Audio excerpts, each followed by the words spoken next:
మన ఆనాడు నాన్నగారు అదే స్ఫూర్తితో మరి ఆయన ఇక్కడ ఈ ముఖ్యంగా తెలంగాణ ప్రాంతంలో వెనుకబడిన తరగతులు, బడుగు బలహీన వర్గాలు, ముఖ్యంగా బీసీలు వాళ్ళందరూ కూడా ఈ అధికారంలో ఉన్న ఈ పదవులకి దూరంగా ఉన్న వాళ్ళందరూ కూడా చేయూతనిచ్చి ఆనాడు మరి అధికారంలోకి తీసుకురావడం జరిగింది.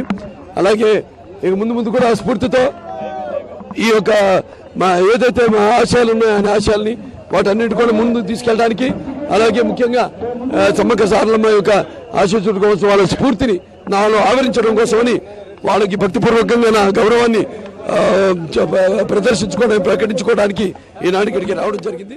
మనం గెలిపించిన వ్యక్తులు పోతే ఇంతకుముందు చాలా మంది వారు పోయేవాళ్ళు, ఒకసారి పోతే ఒకసారి ఆలోచించి వదిలేసేవాళ్ళం, కానీ అప్పుడప్పుడు పోతే మనం ఆలోచించే పరిస్థితి వస్తూ ఉంది. ఏదైనా నాకు ఒక ప్రగాఢమైన విశ్వాసం ఉంది. తెలుగుదేశం పార్టీకి ఉండేది కార్యకర్తల బలం, కార్యకర్తల కొరకు తెలుగుదేశం పార్టీ ఉంటుంది.